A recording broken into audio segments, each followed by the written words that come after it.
तो brilliant knowledge के YouTube channel में आपका बहुत बहुत स्वागत है। आज की इस वीडियो में हमारे सामने क्या प्रश्न है, आइए इसको देखते हैं।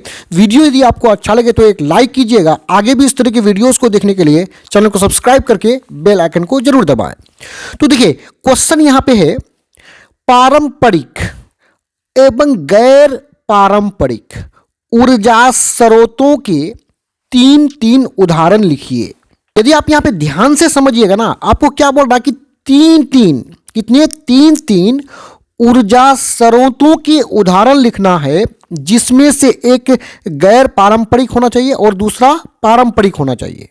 तो हम सबसे पहले समझेंगे कि ऊर्जा स्रोत क्या होता है।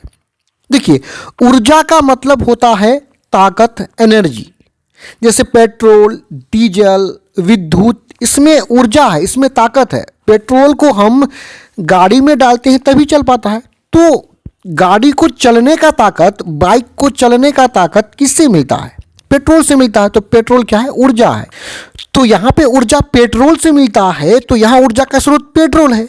यदि हम कोयले को जलाते हैं तो कोयले से हमको गर्मी मिलता है, तो गर्मी मिलने का स्रोत यहाँ पे कोयला है, तो यहाँ ऊर्जा का स्रोत कोयला हो जाएगा। तो ऊर्जा स्रोत में से एक होना चाहिए क्या? गैर पारंपरिक, और एक होना चाहिए पारंपरिक। अब हम लोग थोड़ा सा उदाहरण तो खैर देखेंगे, पहले समझ लेते हैं कि पारंपरिक और गैर पारंपरिक होता क्या है। देखिए, पारंपरिक मतलब होता है परंपरा का। क्या होता है?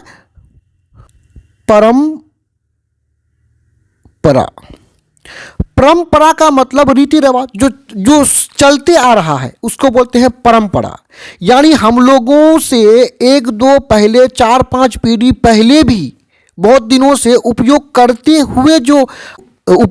हुए जो ऊर्जा आ रहा है उसी को हम लोग बोलेंगे पारंपरिक। और जो नया जो बना है उसको बोलेंगे गैर पारंपरिक। पारंपरिक ऊर्जा को हम जब एक बार जो इस्तेमाल करते हैं तो वो समाप्त हो जाता है, लेकिन गैर पारंपरिक ऊर्जा स्रोत को एक बार प्रयोग करके समाप्त नहीं हो सकता है।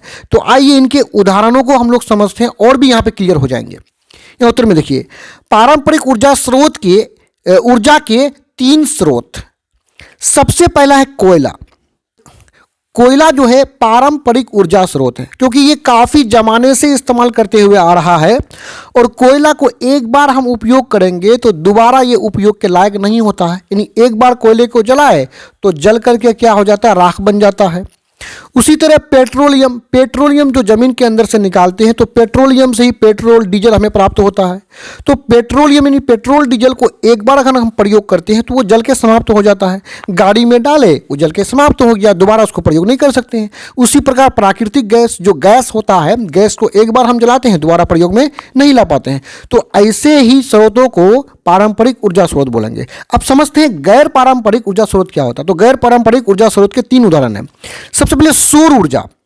सौर ऊर्जा का मतलब धूप से जो ऊर्जा प्राप्त हो। जैसे हम लोग सोलर लगाते हैं, सोलर क्या करता है? धूप को विद्युत में बदलता है। यानी धूप में हम रखते हैं, उससे बिजली प्राप्त होता है सोलर से। तो धूप समाप्त होने वाला है नहीं है। जब भी धूप है, सोलर को रखो, सौर ऊर्जा प्राप्त हो जाएगा। पवन ऊर्जा।